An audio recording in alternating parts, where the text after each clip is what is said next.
இது பேர் வந்து ஒவ்வொரு ஏரியாவில் ஒவ்வொரு பேர் சொல்கிறாங்க. எங்கள் ஏரியாவில் வந்து லட்சக்கட்டை கீரை அப்படின்னு சொல்லுவாங்க. இது வந்து இந்த ஆஸ்மா சளி இருக்குல்ல, ஆஸ்மா சளிக்கு ரொம்ப நெஞ்சு சளியாக இருக்கிறவங்களுக்கு, தெகரடி கொடுக்குறவங்களுக்கு, மூச்சு திணறல் வரும், அவங்களுக்கு வந்து என்ன பண்ணணும்னா இந்த இலையை உடைச்சிட்டு அதிலேருந்து இந்த மேலால் அந்த காம்பு எல்லாம் இது பண்ணிவிட்டு இருங்க வரேன். ஒரு இலையை உடைச்சி அவங்களுக்கு காமிக்கிறேன் அப்படின்னு.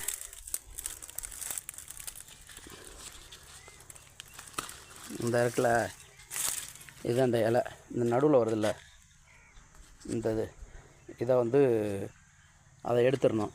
அதை எடுத்துகிட்டு இலையை வந்து நல்லா நைஸாக கட் பண்ணி சின்ன சின்ன கட்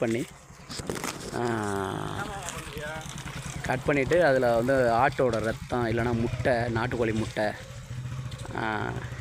நல்லெண்ணெயோடு கலந்து பட்டை சோம்பு போட்டு தாளித்து அதை வந்து பொரியல் மாதிரி பண்ணி ஒரு 3